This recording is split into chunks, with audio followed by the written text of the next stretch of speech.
भौजी के बहिना में घोइला समाला, लकड़ी के फाटल चैला समाला, हमारा के पुल समाला, रेल आवे पैसेंजर जाला, एक आवे बोगी जाला, हई बुढ़ाओ आवे जवन को जाला, सब लइका मुँह कुरिए जाला।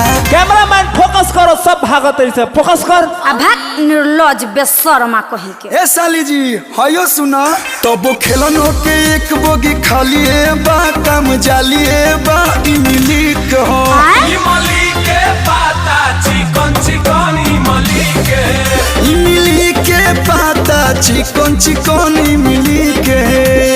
का है बबुआ लोग बड़ सीखले बड़ लोग रहे दसरे बुचिया।